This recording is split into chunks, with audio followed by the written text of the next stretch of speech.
Buenas noches. Lancelot Televisión, en su empeño por focalizar la actualidad de las islas y hacerlo desde una perspectiva de pluralidad informativa, les ofrece este debate especial, en el que vamos a tratar durante los próximos 60 minutos dos asuntos de calado, de trascendencia a lo largo de esta legislatura. Por un lado, la ley electoral canaria y su posible reforma, y por otro, la ley del suelo.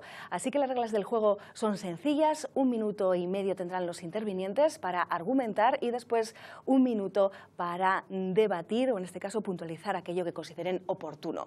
Nos acompañan en la mesa y paso a saludar a todos por igual. Marcos Hernández, del Partido Socialista parlamentario. También está con nosotros Concepción Monzón, parlamentaria de Podemos, Miguel Jorge Blanco, del Partido Popular, y José Miguel Ruano, de Coalición Canaria. Buenas noches a todos y bienvenidos a Lancelot Televisión. Hola.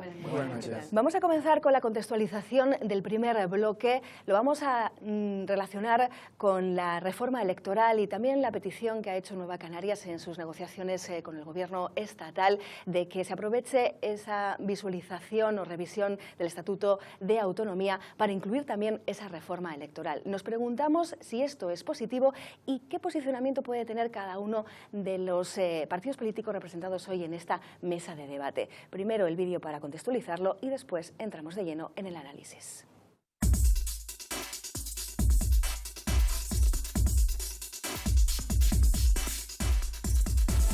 La reforma de la ley electoral de Canarias ha entrado en su fase final. Desde hace meses, los grupos políticos han escuchado en el Parlamento de Canarias a diferentes expertos para analizar la situación y proponer alternativas. La principal crítica al actual sistema electoral canario, que ha estado vigente más de 30 años, con sus pros y contras, es el de la desproporcionalidad. Los más críticos, Nueva Canarias y Podemos, hablan de que el actual sistema castiga a los habitantes de Gran Canaria y de Tenerife, las llamadas islas más pobladas, en favor de las que menos población tiene. En definitiva, que prima el territorio sobre la población.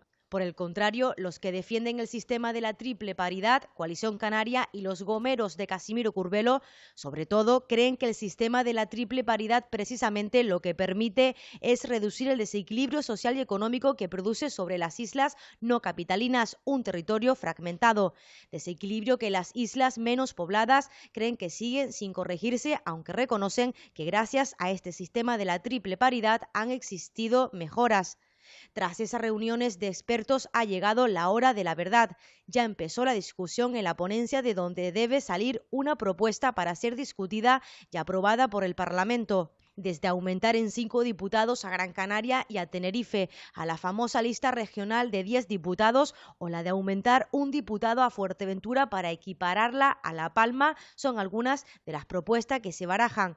De momento solo hay consenso en bajar los topes electorales del 6% regional al 3% y del 30% insular al 15%. El debate está más vivo que nunca y parece que todo va a depender mucho de si el Partido Popular se suma a las tesis de Coalición Canaria o las del Partido Socialista.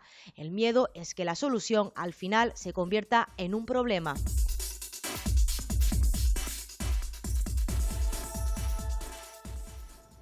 Ponemos los cronómetros en marcha y pasamos a saludar a José Miguel Ruano, que va a ser el primero en intervenir en esa gran pregunta. ¿Es necesario modificar la ley electoral canaria? ¿Por qué? ¿Y cuál es el posicionamiento que defiende en este caso Coalición Canaria? Tiempo. Buenas noches. Pues nosotros hemos contribuido desde nuestro trabajo en la Comisión de Reforma Electoral, en la Comisión de Estudios que hay en el Parlamento de Canarias, a hacer visible que el sistema de la llamada triple paridad, el que ha permitido durante más de 30 años que en el archipiélago haya equilibrio y haya solidaridad, es un sistema que ha servido y sirve precisamente al equilibrio y a la solidaridad de un archipiélago desigualmente poblado. Por tanto, lo que hemos dicho es que estamos dispuestos a que se modifique ese sistema siempre y cuando seamos capaces de llegar a un gran acuerdo como el que se llegó en los años 80 en el sentido de garantizar esos principios de equilibrio y solidaridad entre todas las islas del archipiélago. Creemos que eso es posible, que es posible hacerlo bajando las barreras, ya se ha comentado, nosotros estamos también en esa posición. La proporcionalidad hay que adecuarla a un sistema que garantice precisamente esos equilibrios, y si no somos capaces de hacer eso, creemos que entonces es mejor quedarnos como estamos, porque la situación que ha conseguido este sistema, mucho antes de que existiera Coalición Canaria es que las islas sean islas iguales entre sí. Vamos a abrir el debate al Partido Popular y en este caso la misma pregunta. ¿Por qué la reforma electoral ahora y también cuál es el posicionamiento que defiende el Partido Popular? La ley electoral o el sistema electoral que tenemos ahora viene del año 83, de la aprobación del Estatuto de Autonomía, se ha modificado en el año 96 y respondió a una Canarias diferente a la de ahora. Una Canarias con mucha menos población, tenía en torno a 1.200.000, hoy estamos hablando ya de una Canarias sobre 2.200.000 y una Canarias que estaba por construirse, porque recordemos que era el momento de la construcción de la Comunidad Autónoma de Canarias, con todas las diferencias existentes en aquel momento en relación a la distribución de poderes por parte de cada una de las islas y por tanto se buscó aquella fórmula de la triple paridad que, bueno, no sé si contentaban a todos, pero prácticamente todos le dieron el visto bueno.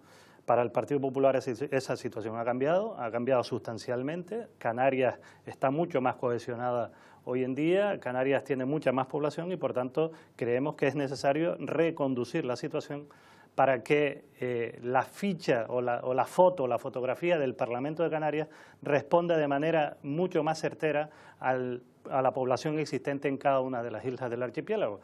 Concretamente creemos que Gran Canaria y Tenerife están muy infrarrepresentadas frente a las otras islas del archipiélago, en el que bueno, pues existe una representación. Hoy el 80% de la población elige el 50% del Parlamento, el 20% restante de la población elige el otro 50%.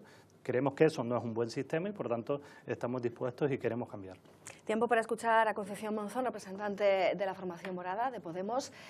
¿Por qué defienden ustedes esa reforma y de qué lado plantean, ¿no?, los argumentos para defenderla? Es evidente que necesitamos una reforma de nuestro sistema electoral. Nosotros creemos firmemente que el Parlamento, que es donde reside la soberanía del pueblo canario, no representa el sentir político de todos los canarios y canarias que depositan su voto, aquellos que tienen el derecho a votar, ¿no? Y al final el Parlamento lo que tiene que reflejar es esas políticas, ese contrato, que cuando un partido político se presenta a unas elecciones y los ciudadanos confían en ese programa, sean el que se lleven a cabo en el Parlamento, y no solamente para los diputados, para la legislación o el control al gobierno, sino también para la creación del gobierno de Canarias.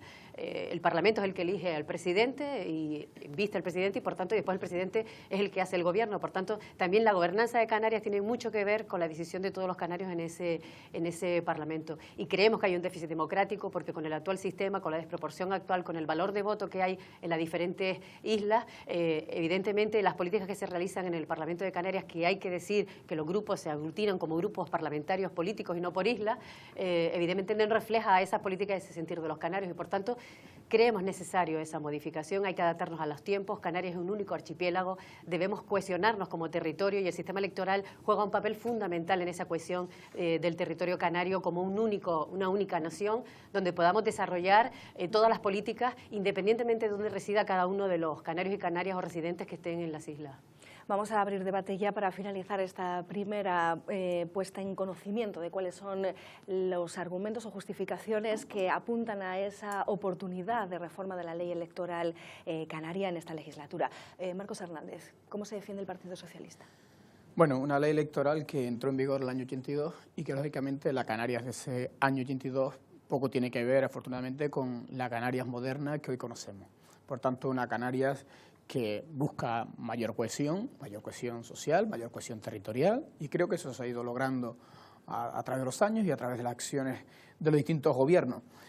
Pero cierto es que si nosotros analizamos los desequilibrios que esta ley comporta entre población y territorio, estarán conmigo en que la población debe tener un peso específico mayor que el propio sentido que tiene el territorio. Desde el grupo, el Partido Socialista ha planteado que, por supuesto, mantener la representatividad insular, por tanto, la triple paridad en sí no desaparece, sino que además legitimamos aún más esta ley con la incorporación de una lista regional, que puede ser discutida los números. Nosotros hablamos de 10. ¿Para qué? ¿Para qué esos 10 diputados más?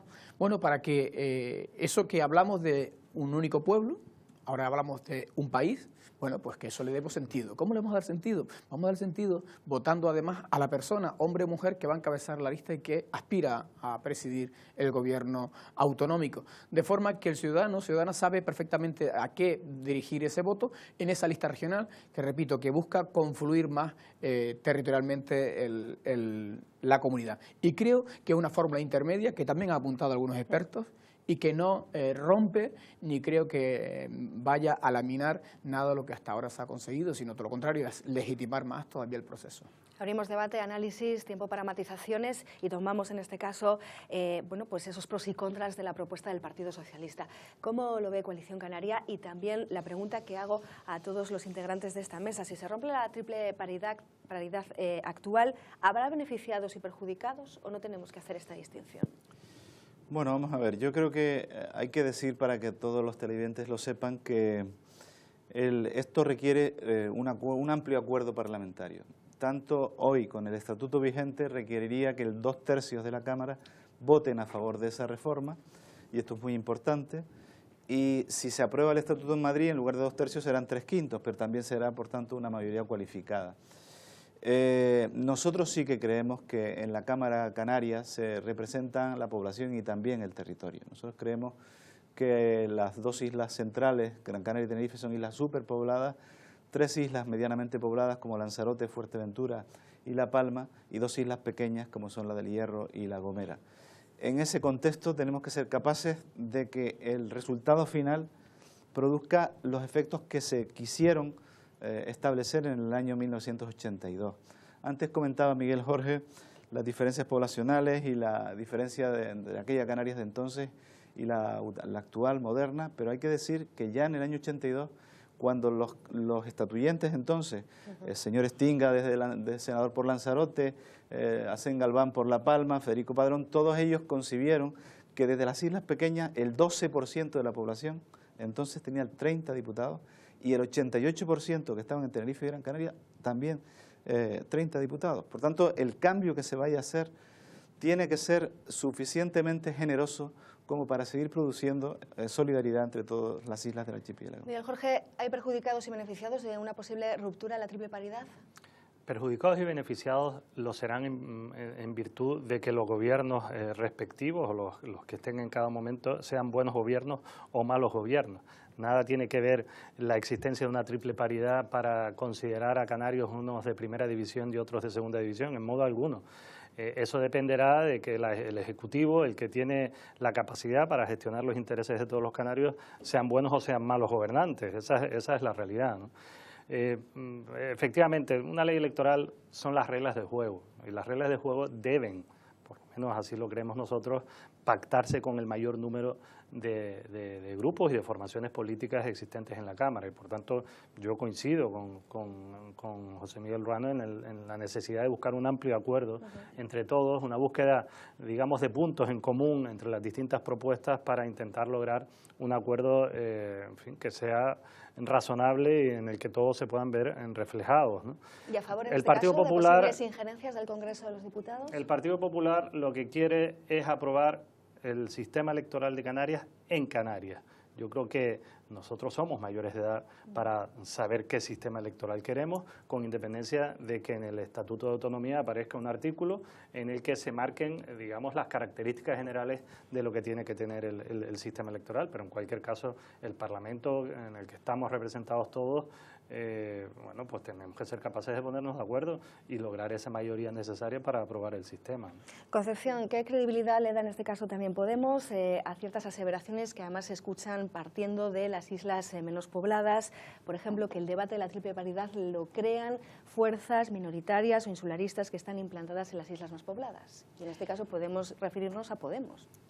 Bueno, yo creo que lo que hablaba antes, el déficit democrático está en qué políticas se hacen en el Parlamento de Canarias. Yo vuelvo a insistir en el contrato que todos los partidos políticos cuando se presentan a unas elecciones es lo que ponen a disposición de la ciudadanía, y desde luego los beneficiados de un cambio del sistema electoral tiene que ser, no cabe la menor duda, la ciudadanía. Es el que tiene que salir beneficiado de esta modificación, que evidentemente requiere de un amplio consenso, pero también cuando se habla de la distribución de la población en Canarias, también podríamos debatir la distribución dentro de una misma isla. no se concentra la población distribuida de forma homogénea dentro de una misma isla y no nos planteamos que, por ejemplo, las elecciones a los cabildos insulares se creen circunscripciones, por ejemplo, por municipios o por comarcas donde estén menos pobladas, y nadie cuestiona que los consejeros que están en los cabildos insulares no traten en sus políticas dentro de los cabildos de igual manera a todos los municipios, sino que solamente, por ejemplo, en las grandes urbes o en las grandes ciudades que estén en alguna de las islas donde se concentra la mayor parte de la población. Creo que eso es un debate, por tanto, que es un debate que se extiende y se crea, yo creo que más generado por las circunstancias orgánicas de los propios partidos políticos, en que están estructurados de tal manera que son insularistas en muchos casos sus organizaciones, y esa pérdida de poder que puedan tener parte de la organización dentro de un mismo partido político en las islas si tuvieran que ponerse de acuerdo para generar, por ejemplo, una circunscripción archipelágica para saber el orden en el que se tendrían que colocar en esa lista, ¿no? Por lo tanto, yo vuelvo a decir, la democracia parte de que la ciudadanía, como decía Miguel Jorge, es mayor de edad, por supuesto, son mayores de edad los que votan y por tanto ellos tienen claro qué políticas quieren que sean en Canarias, y yo creo que eso es fundamental, que aquellas políticas que voten la mayoría de los ciudadanos sea el partido al menos, el más votado, el que al final tenga el mayor número de escaños, y no como sucede ahora, que es todo lo contrario, ¿no? Que es el tercero en votación es el primero en escaños, ¿no? Eso yo creo que es un déficit democrático dentro del Parlamento. Marcos Hernández. Hay una consigna que se ha dado por parte del resto de intervinientes, que es el máximo consenso posible, el máximo acuerdo. Eso no cabe duda. Nosotros no podemos establecer un sistema electoral que nazca con flojera, en el sentido de verse debilitado al tiempo. Por tanto, un sistema que no se cuestione y que gane en representatividad. Otro término que hemos usado todos los que aquí hemos hablado, que sea más justo y más representativo.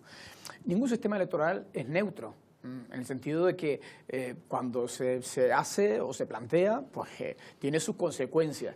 Lo que tenemos que analizar es si las consecuencias del sistema electoral que aprobemos entre todos es el que más se ajuste al conjunto de la mayoría, y eso lo tenemos que debatir y se está debatiendo en esa comisión de expertos, de forma que hagamos ese acuerdo lo más extenso posible. Por tanto, asegurar la representatividad y conseguir, por supuesto, un sistema más justo. Cuando se habla de solidaridad, yo creo que un sistema no puede establecer la solidaridad con respecto a las políticas de un gobierno. El gobierno debe asumir como motu propio en su acción diaria la solidaridad con el resto de los territorios. No vayamos a pensar que una ley en sí misma ya contempla la solidaridad, no sé, en cuanto a presupuesto y el reparto de los recursos públicos. Ese no puede ser el fin de una reforma electoral, pero sí pensando en cómo está mejor representado cada uno de los ciudadanos de esta tierra. Lista regional. Pros, contras, lo ven bien, mal, y en este caso también retomando un poquito lo que viene a ser el debate de lo que vienen planteando. ¿Cómo proponen ustedes superar, por ejemplo, la doble velocidad que existe entre islas? Porque todos los canarios pueden ser iguales, pero no todos los canarios tienen las mismas oportunidades en sus territorios. Bueno, eso es lo que decimos nosotros. Nosotros que creemos que por tanto el sistema tiene que seguir combinando población y territorio, y esa es la dificultad de esa ecuación. Creo que para el Partido Socialista han encontrado una fórmula que les es sencilla, simple, ¿no? Cuando dicen mantenemos los 60 que hay con la distribución actual y sumamos una lista de 10, no sabemos cómo se va a confeccionar después esa lista de 10, y ni siquiera sabemos si después el candidato que encabece esa lista va a tener más derechos que otros que encabecen listas insulares, y si eso es posible constitucionalmente. Es decir, hay cosas que están sin resolver aún. Y por otra parte hay que decir que la propia lista regional o autonómica que propone el Partido Socialista necesita que se reforme el Estatuto de Madrid. En este momento el Estatuto vigente no permite la doble circunscripción. Por tanto, sería necesario que se aprobara el Estatuto de Madrid. Pero igual que, como señalaba ahora Miguel Jorge, nosotros estamos de acuerdo con que la decisión la tomemos aquí en Canarias, con independencia de que somos partidarios de que se apruebe el Estatuto de Madrid, que el marco se abra, que hay que corregir situaciones como, por ejemplo, la de Fuerteventura en relación con La Palma, mejorar la representación de Fuerteventura, pero en cualquier caso sí que creemos que tenemos que empezar a poner cosas sobre la mesa que nos permitan acordar. Lo que sucede ahora con la propuesta del Partido Socialista en la última ponencia que hemos tenido es que o el Partido Socialista mueve su posición o no vamos a poder tener un acuerdo, porque la posición de los demás está trabajada sobre la idea de que la circunscripción sea la isla por el momento. Es decir, que no sé si habrá cambios en este sentido, pero esto es lo que hay ahora. Miguel Jorge, el Partido Popular ya dice claramente que quieren que este asunto se apruebe y se debata aquí, en Canarias, sin esas injerencias. Pero la misma pregunta, ¿cómo se responsabilizan ustedes para garantizar ese equilibrio entre islas? ¿Cuál es la propuesta? ¿La lista regional a ustedes les encaja bien? No, el Partido Popular nunca ha sido partidario de la lista regional. A día de hoy creo que solo la defiende el Partido Socialista y, en fin, y por tanto entiendo que no existe una mayoría suficiente en el Parlamento ni en la sociedad desde el punto de vista de la representatividad para obtener una mayoría, una lista regional. Nosotros pensamos que la mejor manera de que los ciudadanos vean al Parlamento como una institución cercana a los ciudadanos e intentar acercar lo más posible la circunscripción a los ciudadanos de tal forma que la conexión entre el diputado, representante y sus votantes sea lo más cercana posible para que se puedan exigir las responsabilidades correspondientes.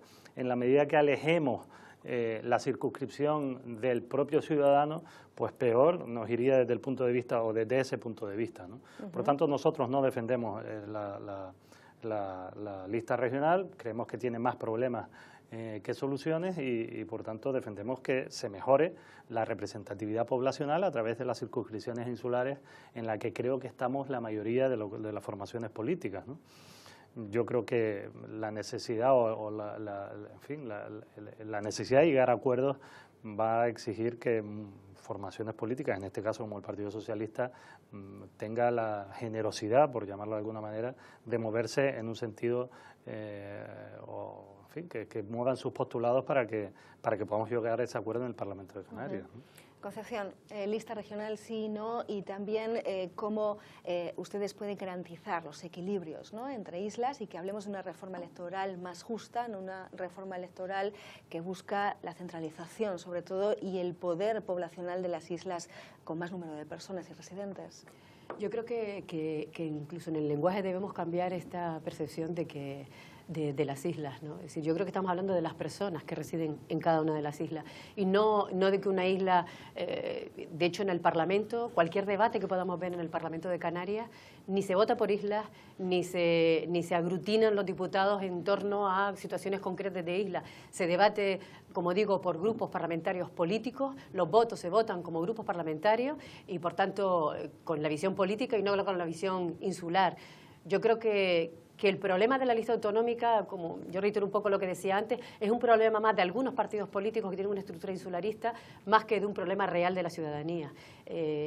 Una lista regional no tiene por qué estar formada por personas de una isla, estaría formada por personas de las 8 islas Canarias y podría estar, el primero en la lista podría ser, pues precisamente a lo mejor cualquier candidato que fuera, por ejemplo, la Isla del Hierro, no tendría por qué ser. Eso va a depender de los propios partidos políticos como quisieran hacer esa lista regional. Por tanto, nosotros que sí abogamos por la unión y la cohesión de Canarias, entendemos que la Constitución ya dice que evidentemente tiene que haber una representación territorial y por tanto nosotros, nuestra propuesta, por ejemplo, como enmienda al Estatuto de Autonomía, que yo quiero recordar que aunque ahora aquí se habla de esa reforma electoral, desde el año 82 efectivamente los partidos políticos que han estado en el poder no han nunca ni siquiera debatido el sistema electoral para poder modificarlo en todos estos años y de hecho la modificación del año 96 que se hizo en el Congreso de los Diputados es por una enmienda de Coalición Canaria del Partido Popular, o sea que eso también hay que decirlo porque ahora todo, bueno, está el debate de que tiene que ser en Canarias donde se haga ese debate, pero yo quiero recordar que quien hizo esa modificación a peor, aumentando las barreras electorales, impidiendo más pluralidad en el Parlamento, precisamente fueron esos dos partidos. Marcos Hernández, para terminar ya con este bloque, no parece convencer la lista regional. ¿Tienen ustedes plan B? Vamos a ver. El Partido Socialista planteó la lista regional no ahora, hace mucho tiempo que venimos con ese debate, porque es un debate que ahora se ha suscitado de forma más intensa, pero que nuestra formación política venimos debatiendo hace mucho tiempo. Bienvenido sea que ahora nos pongamos todos en esa tarea y creo que es fundamental hacerlo. ¿Por qué a favor? Mira, porque siempre que venga en paralelo con las circunscripciones insulares no genera ninguna fricción. Es que yo creo que ese debe ser el elemento. Es decir, nosotros no estamos hablando de romper esa triple paridad, sino establecerlo como un factor corrector de esa representatividad y legitimidad de la que estamos hablando inicialmente. Me parece fundamental establecerlo sobre esa base de cómo llegar al acuerdo. Y, por supuesto, el Partido Socialista, cuando ha planteado esa lista regional, no lo está planteando como una imposición en una situación de inamovible en el tiempo y en los posicionamientos. Hemos dicho un número de 10.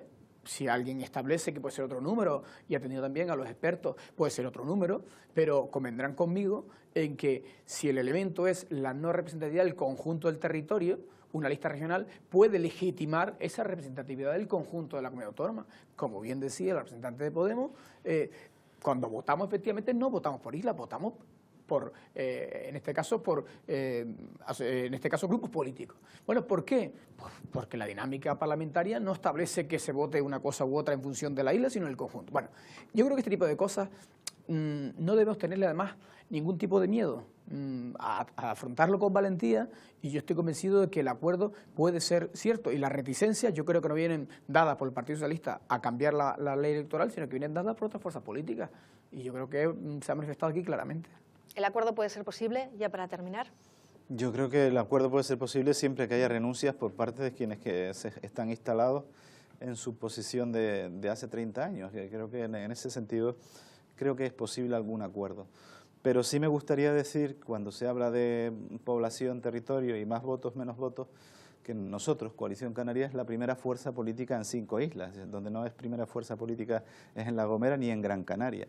Y es precisamente la diferencia poblacional de Gran Canaria respecto de otras islas la que hace que no seamos la primera fuerza política en votos. O sea, esta es la cuestión. Pero somos la primera fuerza política en 5 circunscripciones, ¿no? Creo, no obstante, que con esfuerzo de todos, si hacemos algunas renuncias, será posible llegar a algún acuerdo en el Parlamento de Canarias, y en esa línea nos van a encontrar. El acuerdo no es que podrá o no ser posible, es que tiene que ser posible. Yo, en fin, mi formación política, el Partido Popular, está convencido de que el año 2019 vamos a ir con un nuevo sistema electoral a las elecciones autonómicas, ¿no? Y haremos todo lo posible para que eso sea así. Pondremos toda la carne en el asador. Es verdad, pues tendremos que renunciar. Cada uno tiene que renunciar a algo para que todos podamos sentirnos razonablemente satisfechos con un nuevo sistema. Si todo el mundo se enroca en su posición, pues lamentablemente no va a poder haber acuerdo. Recordemos que si se aprueba el Estatuto de Autonomía, van a hacer falta 36 votos de 60 en el Parlamento de Canarias, que es la mayoría de 3/5 que se prevé en la reforma del Estatuto de Autonomía. Y por tanto, bueno, pues 36 es un número importante que tendremos que ponernos de acuerdo. Lo ideal es que esa ley salga por unanimidad. Yo no sé si será posible, pero oye, las mayorías también funcionan para aprobar las cosas, y por tanto, bueno, pues lo que esperamos es que en el año 2019 estoy convencido de que tendremos un nuevo sistema. ¿Cómo le suena la música? Podemos, partido emergente, acaban ustedes prácticamente de aterrizar en política, están dispuestos al cambio y a la flexibilidad. Nosotros hemos sido uno de los firmantes de esta comisión de estudios. Bueno, lo hicimos en el minuto 1 tras llegar al Parlamento, es solicitar esta comisión junto con otros partidos. Después ya se unió Coalición Canaria al Partido Socialista, pero fuimos de los primeros y creemos que la necesidad de ese cambio. Por supuesto, somos firmantes del Pacto por la Democracia, queremos que en el 2019 tengamos un nuevo sistema electoral, más proporcional, desde luego bajar las barreras electorales, y nuestro afán está en llegar a acuerdos y negociarlos. Pero por supuesto tampoco queremos un maquillaje, no se trata de maquillar el sistema electoral, sino que realmente, como decías al principio, esto es una modificación de calado, es algo que afecta mucho a los canarios, pero que creemos que esa modificación tiene que afectar para bien, es decir, tiene que verse reflejada en esas nuevas políticas que lleguen a dar todas las mismas oportunidades a todos los canarios y canarias, independientemente de la isla en que residan. Bueno, nos marchamos unos minutos a publicidad y en nada regresamos con el segundo bloque. Ya saben, la ley del suelo, si realmente tenemos capacidad también para mirar un poquito más allá en ámbito normativo y legislativo, sobre todo con una pregunta: ¿la actual normativa permite la inversión y la prosperidad en Canarias? En unos minutos regresamos.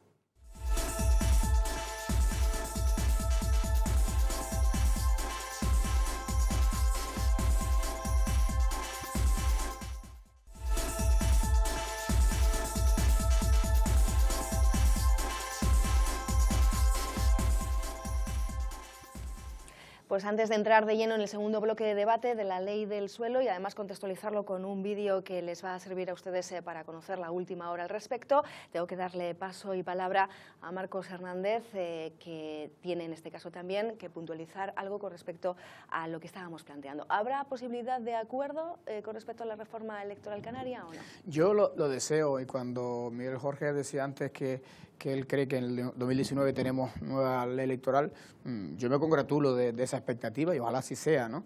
Porque creo que es importante que alcancemos ese acuerdo.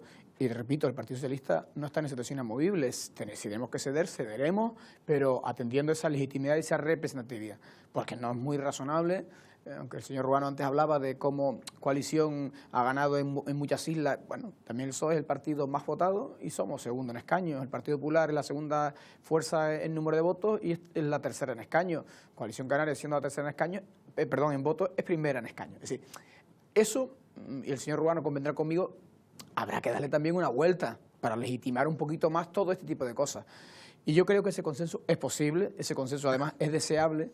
Y repito, por parte del Partido Socialista no dejaremos de ceder en ese esfuerzo, para alcanzar ese acuerdo que, repito, es plausible y es razonable que se produzca en las elecciones del 2019. Pues vamos a hablar de la ley del suelo y en este caso vamos a plantear una pregunta que nos va a servir también de nexo de unión entre lo que existe, es decir, el presente, y lo que se pretende en el futuro. ¿El marco normativo actual en Canarias permite resolver los problemas? Vamos a verlo.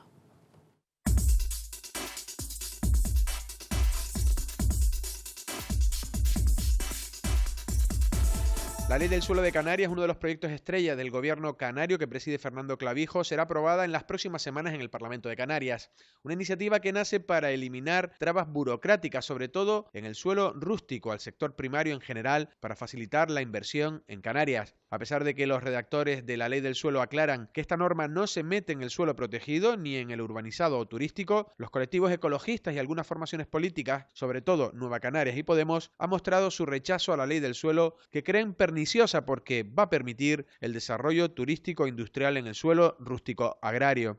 El Partido Popular en la oposición siempre apoyó este proyecto de la Ley del Suelo de Fernando Clavijo, aunque cree que se ha podido descafeinar en el último trámite parlamentario. El PSOE, con algunos matices, apoya gran parte del contenido de la Ley del Suelo, aunque cuando salió del Ejecutivo canario ha puesto más trabas. De hecho, ha conseguido que se introdujera algunas correcciones, sobre todo con los llamados usos complementarios en el suelo rústico agrario de las islas. Aunque Podemos y Nueva Canarias creen que esa ley abrirá la mano al desarrollismo y que ataca al territorio desde el Ejecutivo canario, se asegura lo contrario. Fernando Clavijo ha señalado que no califica ni un solo metro cuadrado de suelo urbanizable que ya no esté calificado como tal. Llegados a este punto, tenemos que preguntarnos, ¿es necesaria esta ley del suelo de Canarias? ¿Quién apoyará finalmente esta ley? ¿Servirá si se aprueba para mejorar el archipiélago? Estas serán algunas de las cuestiones que despejaremos en el siguiente debate especial. Coalición Canaria considera que sí que es esencial y necesario cambiar el marco normativo. La pregunta es ¿por qué? Brevemente, y también si las palabras o el binomio simplificación y contención pueden ir de la mano. Totalmente. Nosotros creemos firmemente en este proyecto de ley, creemos que va a ser un proyecto de ley que va a traer mejoras en el desarrollo económico del archipiélago, que va a garantizar la conservación del territorio allí donde es necesario conservarlo.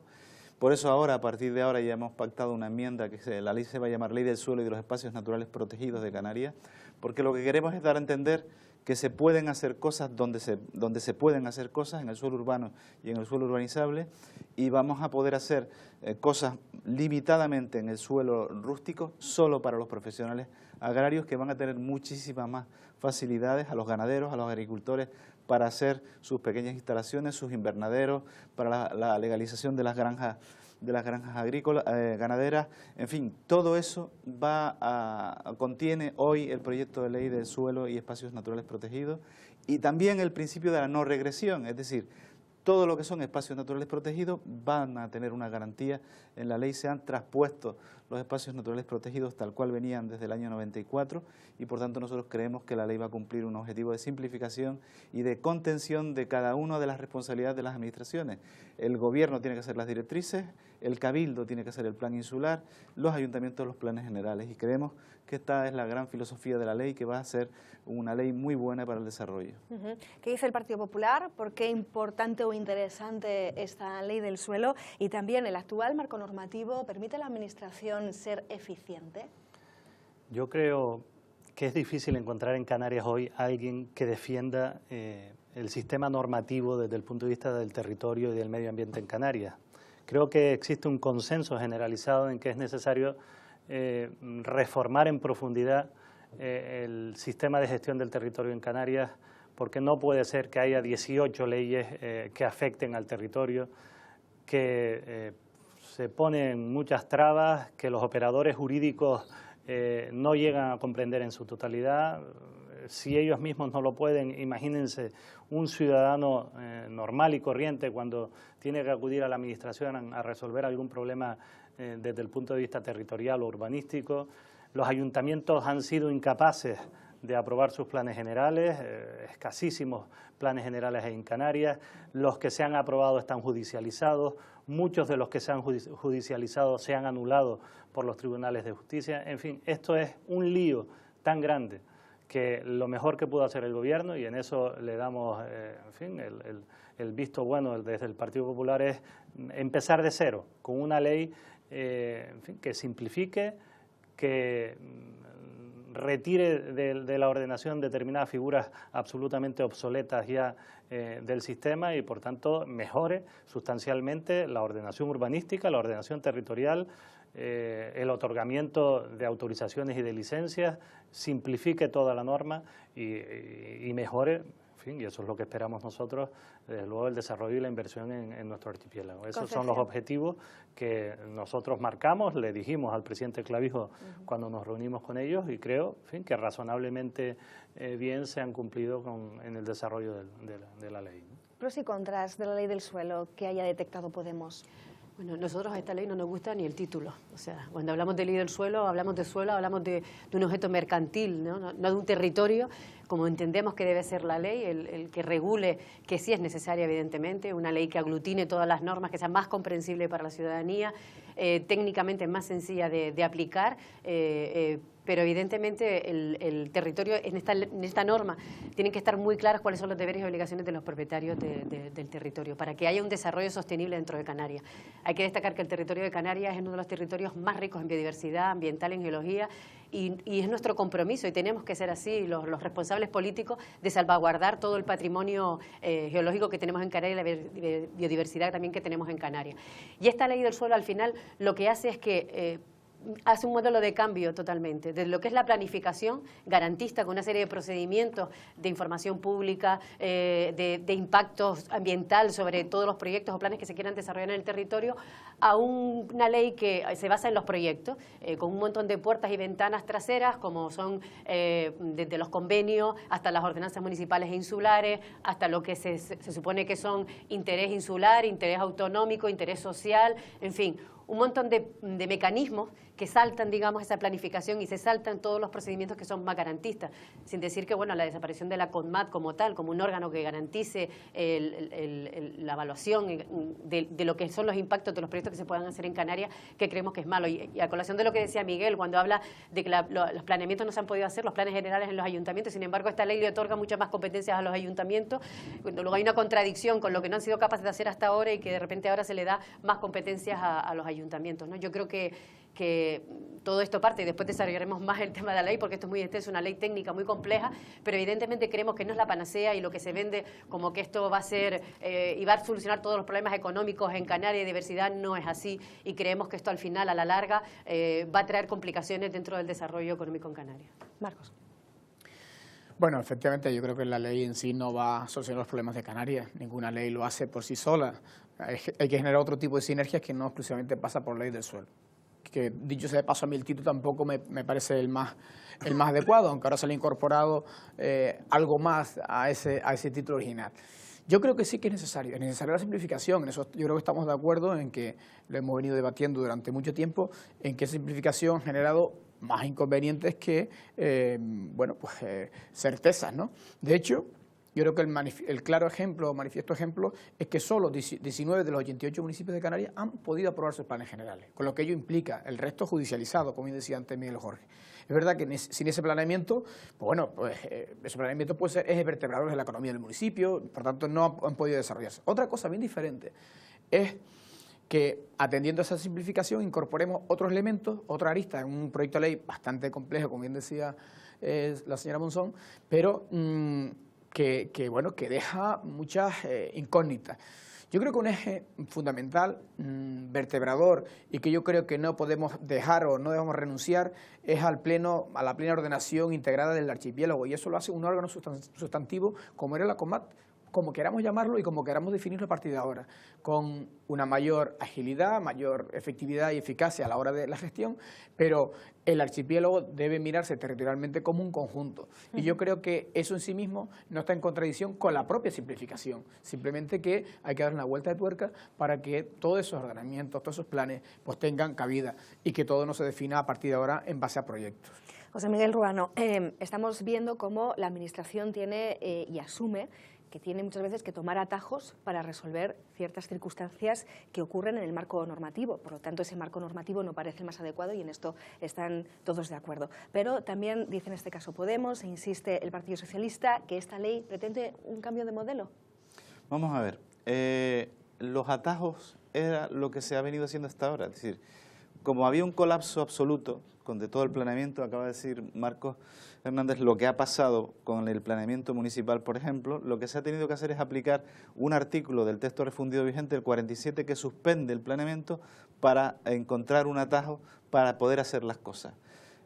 Digamos que ese modelo no puede seguir siendo el modelo. O sea, ¿qué pretende la ley? La ley pretende realmente simplificar, dar viabilidad a aquellas cosas que se deben hacer y se pueden hacer donde se pueden hacer. Es decir, creo que en ese sentido esto debe quedar claro. Nosotros estamos en un planteamiento de que en el suelo urbano y urbanizable facilitar las cosas, que en el suelo rústico el ganadero o el agricultor pueda también hacer su trabajo, pueda montar su invernadero, pueda arreglar su acequia, y estas cosas que hasta el momento han tenido 2000 problemas, porque pasa por una calificación territorial del Cabildo, porque en otras ocasiones incluso un plan de actuación territorial del propio Cabildo, después la licencia municipal. Bueno, pues todo eso se simplifica ahora. Algunas cosas no van a requerir ni siquiera la licencia municipal, sino la comunicación previa por parte de la persona que lo va a hacer al ayuntamiento, y el ayuntamiento tiene la capacidad después de hacer una inspección y verificar que se ha cumplido conforme se ha dicho. En fin, vamos a intentar hacer viable muchas cosas que hasta el momento no lo son, y lo vamos a hacer no destruyendo el territorio, como se viene diciendo desde parte de las organizaciones políticas presentes en la Cámara, sino garantizando la no regresión allí donde no se pueden hacer cosas, en los espacios naturales protegidos, en el suelo de mayor protección agraria, no se hagan esas cosas. Creo que el tema de la CONMAC, el tema del órgano ambiental autonómico, se mantiene un órgano ambiental autonómico. Lo que no puede ser es que el órgano ambiental autonómico sea una reproducción del actual CONMAC, que con criterios absolutamente discrecionales, que a veces pasan a ser arbitrarios, se ha paralizado en muchísimas ocasiones la actividad en el archipiélago. Por tanto, la definición del nuevo órgano ambiental autonómico impide que esto vuelva a suceder. ¿La CONMAC es revisable, necesariamente revisable? ¿Permite ser garantista ahora mismo la CONMAC en el modelo que nos está describiendo el consejero de Coalición Canaria? Yo no escondo nada si digo que para el Partido Popular la CONMAC ha sido el principal problema que ha tenido la ordenación del territorio en Canarias y la aprobación de los planes generales. En fin, siguiendo lo que Conchi y Monzón me dijo antes, ¿no? En fin, ¿por qué no se han aprobado los planes generales? Fundamentalmente porque la CONMAC ha sido el elemento perverso que ha permitido que no se aprobaran todos estos planes y se adaptaran a la ley de directrices del año 2003. A mí me gusta, en fin, vamos a generar un poco de polémica en este debate. ¿Por qué el Partido Socialista no aprueba este proyecto de ley?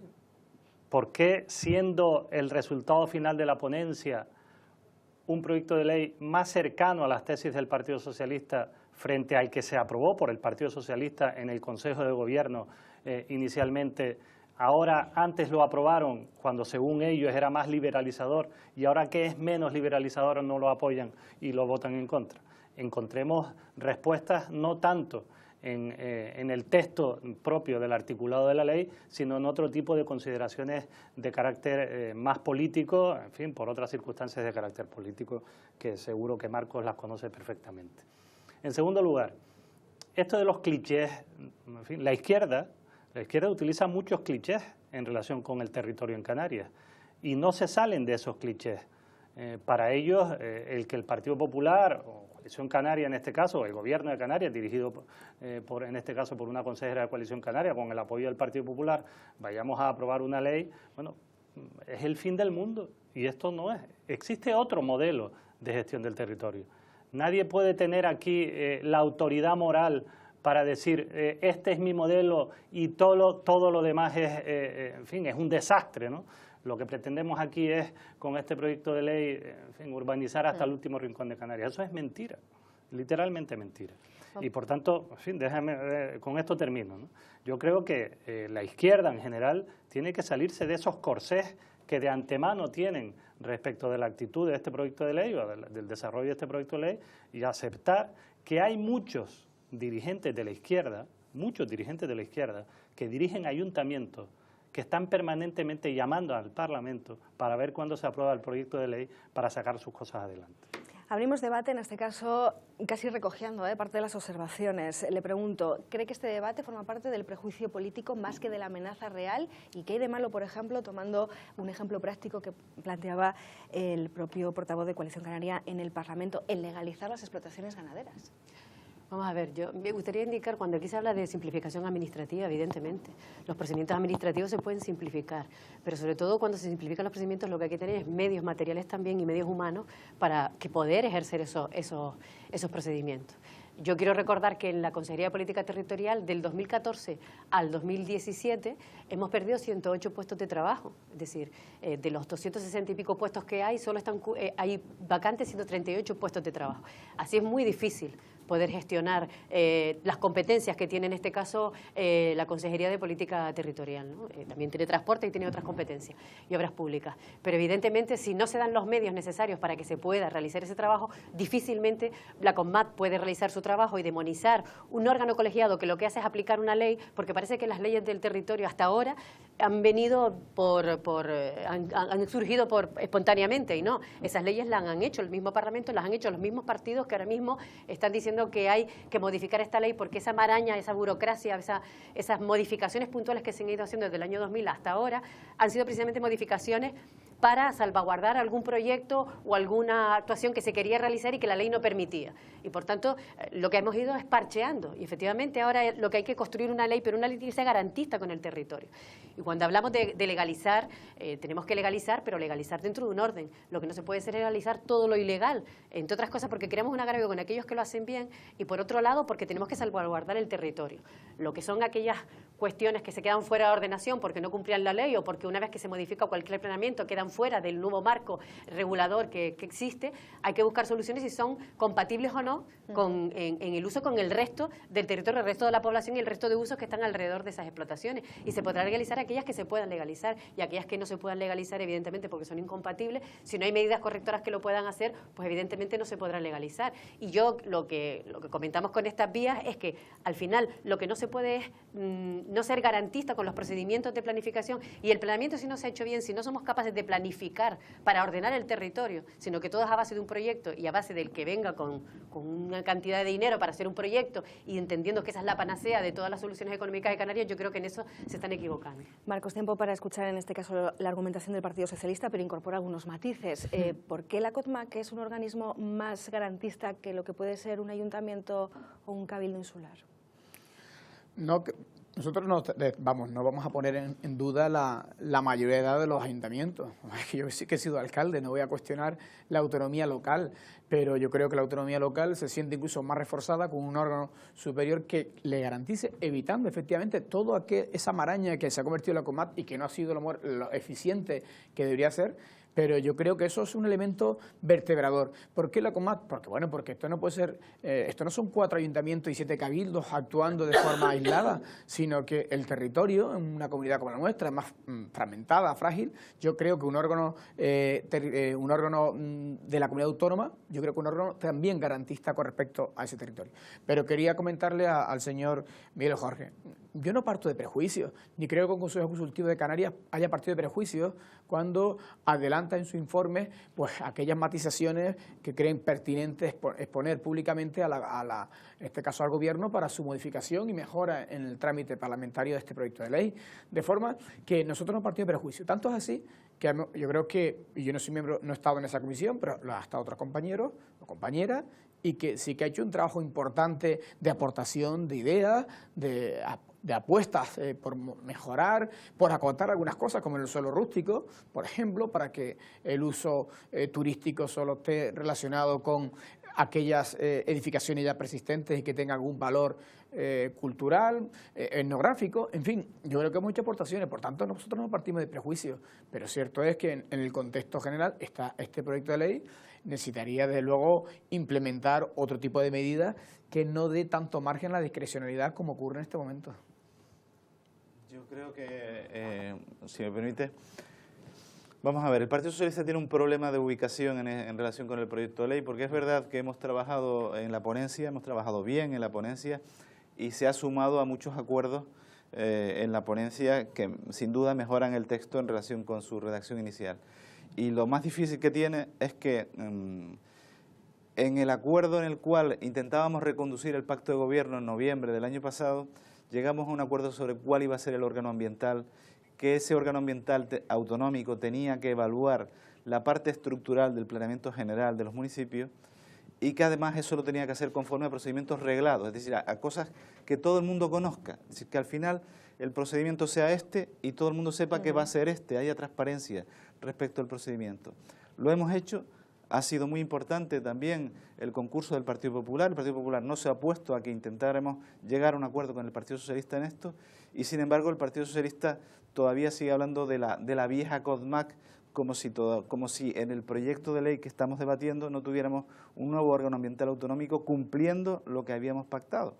Por tanto, ahí tiene un problema la propia ponente, que en fin, que es una persona que conoce bien Naira Alemán, una diputada por Gran Canaria del Partido Socialista, que conoce bien el texto y no se puede mover, no tanto porque no esté de acuerdo, sino porque en el Partido Socialista hoy no hay quien pueda decidir si se pueden mover.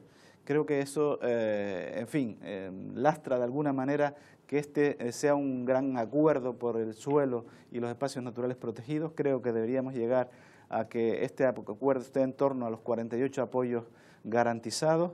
Creo que muchas cosas van a poder ser muchos más votos, incluso en algunos temas puede haber unanimidad. Es decir, hay cosas en donde hay diferencias, ya se han visto en esta propia mesa, pero hay asuntos en donde tenemos casi la unanimidad.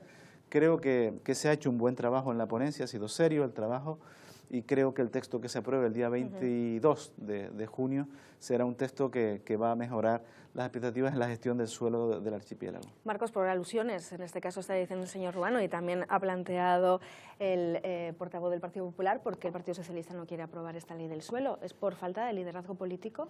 Mira, el Partido Socialista decía anteriormente que ha participado activamente de esta comisión, haciendo aportaciones que parecen importantes y efectivamente enriquecen el texto. Pero de ahí a decir que el no del Partido Socialista a este proyecto de ley tiene que ver con el no liderazgo del partido. Bueno, pues cada partido está en los procesos en los que está. Nosotros estamos con una gestora, pero eso no quiere decir que la gestora no tenga capacidad para la toma de decisiones y en esa toma de decisiones se ha arbitrado las consideraciones oportunas para incorporar el no a este proyecto de ley, que efectivamente en algunos temas que son temas específicos, lógicamente va a haber un entendimiento claro, incluso unanimidad en algunos de los planteamientos, y bueno, pero es que este es el desarrollo normal del proyecto de ley, incorporar elementos ajenos al proyecto de ley como las consideraciones de tipo orgánico de los partidos políticos, bueno, a mí me parece bastante cogido con pinza y traído de esa forma, ¿no? Pero bueno, no voy a entrar en eso porque entonces entraría también cómo están otras formaciones políticas y en qué momento deciden algunas cosas, ¿no? Pero como este no es el debate, creo que lo que les interesa a que nos escuchan y que nos están viendo en este momento, es saber cuáles son los matices de este proyecto de ley, cuáles son las ventajas y cuáles son los inconvenientes y cuáles son los, digamos, las perspectivas de futuro con respecto a al territorio. Pregunta rápida que se me ocurre ahora, porque aquí se ha escuchado en este caso a la secretaria general del Partido Socialista, que es también parlamentaria, Dolores Corujo, decir que esta ley le parece la ley del desarrollismo. ¿Tienen ustedes constancia de que hay alguna isla que corra riesgo de saturación turística a día de hoy? Bueno, no creo que, vamos a ver, desarrollismo ha habido y mucho. Y Lanzarote es un claro ejemplo, hoy donde estamos aquí en esta isla, un claro ejemplo de que ha habido cosas que ojalá no se hubiesen hecho de la forma que se hubiesen hecho y, por tanto, eso que nos llenamos la boca de desarrollo sostenible se hubiese cumplido y se hubiese cumplimentado a través de la acción política, la acción pública. De la misma forma que yo creo que una ley como esta o cualquier otra no va a ser la panacea para modificar ni cambiar el modelo productivo ni económico de las islas, tampoco en sí mismo va a ser el modelo del desarrollismo por el desarrollismo. Pero sí es verdad que genera dudas cuando la discrecionalidad a la hora de esos proyectos que se llaman de interés insular, de interés regional, te abre esa puerta. Hombre, todo el espacio no se va a ocupar, lógicamente, faltaría más. Pero sí es verdad que el no limitar y dejar la puerta tan abierta, pues genera dudas. Y esas dudas yo creo que el proyecto de ley debería tenerlas completamente cerradas y selladas. ¿Matizaciones por aquí?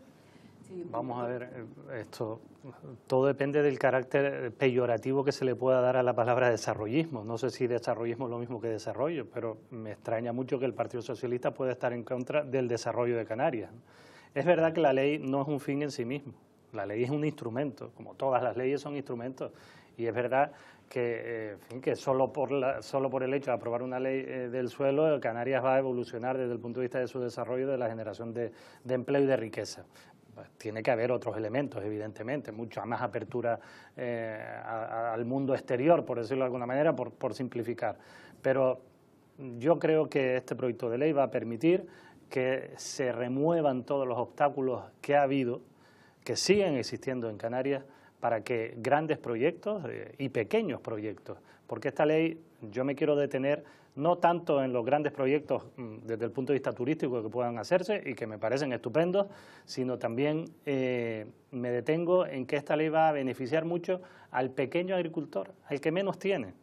Al que más difícil tiene para acudir a la administración, más difícil tendrá para entender o comprender la legislación del territorio. A esos agricultores esta ley le va a beneficiar mucho, porque les va a quitar muchas trabas, les va a simplificar la tramitación de cualquier autorización en su finca o en su ganadería, en el sector ganadero cuando tengan animales. Y en tercer lugar, va a permitirles, a través de las rentas complementarias, pues lo que la palabra dice, complementar sus rentas agrícolas con otros instrumentos que ya se utilizan en otros lados de nuestro país y que les va a permitir vivir dignamente en el campo, ¿no? La ley actual lo que ha hecho es trasladar mucha gente del campo a la ciudad, y lo que desde el punto de vista del Partido Popular es bueno es que la gente del campo, si quiere, siga en el campo para que pueda desarrollar su vida, su trabajo, su profesión y su desarrollo en general, ¿no? Nosotros, en cuanto a esto que hablaba Miguel en concreto, nosotros sí creemos que esto es una ley desarrollista y que está más pensada para los grandes proyectos que para los pequeños. Es verdad que los agricultores y ganaderos necesitan que las normas sean más ágiles para todas aquellas actividades que están relacionadas con su actividad ordinaria, que es la producción de productos agrícolas o productos ganaderos, pero evidentemente las actividades complementarias que se recogen en esta ley, y sobre todo me refiero al uso turístico alojativo, entendemos que no va a garantizar, ni siquiera va a promover que haya más agricultura o ganadería en Canarias, sino todo lo contrario. Yo creo que con esta reforma de esta ley en concreto, un suelo rústico que ya es caro en Canarias y que además yo quiero decir que dependemos un 90% del exterior en materias, en lo que es alimentación en Canarias, dependemos un 90% del exterior, y que ahora mismo de toda la superficie disponible agraria solo se cultiva un 30%, es decir, tenemos un 70% de suelo agrario sin cultivar. Por tanto, las políticas tienen que ir en fomentar precisamente que se pongan en funcionamiento, se pongan en producción esa superficie, y el hecho de que se permita un turismo alojativo, lo que va a hacer la agricultura solo va a ser una excusa para que en suelos rústicos, incluso propietarios de las grandes cadenas de turísticas en Canarias, que son propietarios de suelos rústicos cercanos a la costa y que ahora mismo no pueden desarrollar turismo, y hay que reconocer que con todos estos meses, gran cantidad de afluencia de turistas que llegan a Canarias, hay una presión en este sector para aumentar el número de camas, y eso lo hemos visto en las conversaciones, en las declaraciones que han hecho los propios empresarios de este sector, es el hecho de que se convierta en ese suelo rústico para esas grandes cadenas, al final se cultive cualquier cosa, y pongo un cultivo que puede ser muy sencillo de cultivar como excusa para después poder tener en esas instalaciones persistentes, es verdad que se ha mejorado de lo que era el texto original, pero evidentemente lo que va a hacer es que se van a generar esos alojamientos turísticos pequeños, pero alojamientos turísticos de calidad, que al final la agricultura va a ser la excusa, y realmente solo hay que saber las rentas que hay en estos territorios para saber exactamente qué va a haber más rentas, en la parte turística o en la parte ganadera. Yo creo que eso es un error, y que al final lo que va a hacer es que desaparezca la ganadería. Las políticas tienen encaminadas en otro sentido. Si queremos diversificar realmente la economía, tenemos que apostar precisamente por la producción agraria y ganadera, pero la producción agraria y ganadera de transformación de esa actividad ordinaria, no irnos al turismo. Estamos ya en la recta final del programa. Tengo aquí al portavoz del Gobierno, así que le voy a hacer unas preguntas muy rápidas, también un poco para aclarar algunos de los aspectos que están sobre la mesa, ¿no? José Miguel, rápidamente, ¿falso o verdadero que la nueva ley del suelo facilite el desarrollo, por ejemplo, del suelo rústico? Lo acaba de comentar Concepción. Así como lo ha planteado, no es cierto. Quiero decir que lo de las grandes cadenas y eso es imposible. ¿Por qué? Porque se establece que es el plan insular el que decide si puede haber, entre otras instalaciones complementarias, puede haber uso turístico alojativo. El máximo en ese caso son 3 unidades alojativas, con lo cual son 6 camas las que puede tener, y un máximo en una estructura de unos 250 metros cuadrados como superficie máxima. En fin, creo que esto es un tema de complementar la renta de un agricultor, si así lo decide el plan insular de la isla respectiva. Es decir, que no en todos los casos esto se va a poder implantar. La ley lo que hace es posibilitarlo.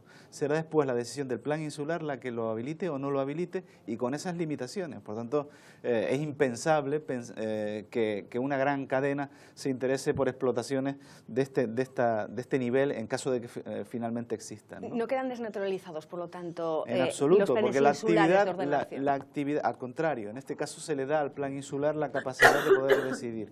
Y por otra parte, es muy importante lo que decía antes Miguel Jorge, hablamos de rentas complementarias. La actividad principal es la actividad agraria, ya sea agrícola o ganadera. Y lo más importante en eso es que una renta que puedas obtener porque vendes tu fruta o tus flores en tu instalación, porque tienes un pequeño restaurante asociado a tu propia instalación donde se consumen tus productos, porque incluso se llega a la vía del uso turístico alojativo con las limitaciones que acabo de decir, todo eso facilite que la gente se quede en el campo y que sigamos produciendo, desde luego mejorando esa situación de esa agricultura que se va progresivamente abandonando, y nosotros tenemos el deber de impedir que esto suceda. Casi en un titular, y sé que es muy complicado porque es una ley además con muchas aristas, como han apuntado los que nos acompañan, pero estamos fuera de tiempo. ¿Esta ley tiene puertas traseras con las llamadas excepcionalidades? No, no las tiene, porque las garantías son públicas. Es decir, eso que algunos llaman puertas traseras se refiere a los proyectos de interés insular y autonómico, que son los cabildos o la propia comunidad la que tiene que declararlo, y se refiere a su vez a las ordenanzas provisionales, que ahora en la regulación que le hemos dado solo tienen supuestos de extraordinaria y urgente necesidad, y el Ayuntamiento está obligado en 2 años a producir la adaptación, y que vienen a dar respuesta a cuestiones concretas que se han venido dando en el planeamiento, como por ejemplo instalar ascensores en algunas barriadas donde era imposible que la gente mayor accediera a sus viviendas. Por tanto, creo que lo que se hace con la ley es simplificar, ese es el objetivo, y creo que el objetivo se cumple sobradamente. Pues señores, ya hemos cubierto nuestro objetivo en la jornada de hoy. Desde luego que tendremos que poner puntos suspensivos a la charla y a este debate, y lo retomaremos, esperemos que un poquito más adelante, también con la clarividencia que nos aporten ustedes en el debate parlamentario. Gracias por habernos acompañado, y a los telespectadores de Lanzalo Televisión también, gracias por estar ahí. Hasta el próximo debate de análisis en Lanzalo Televisión. Adiós.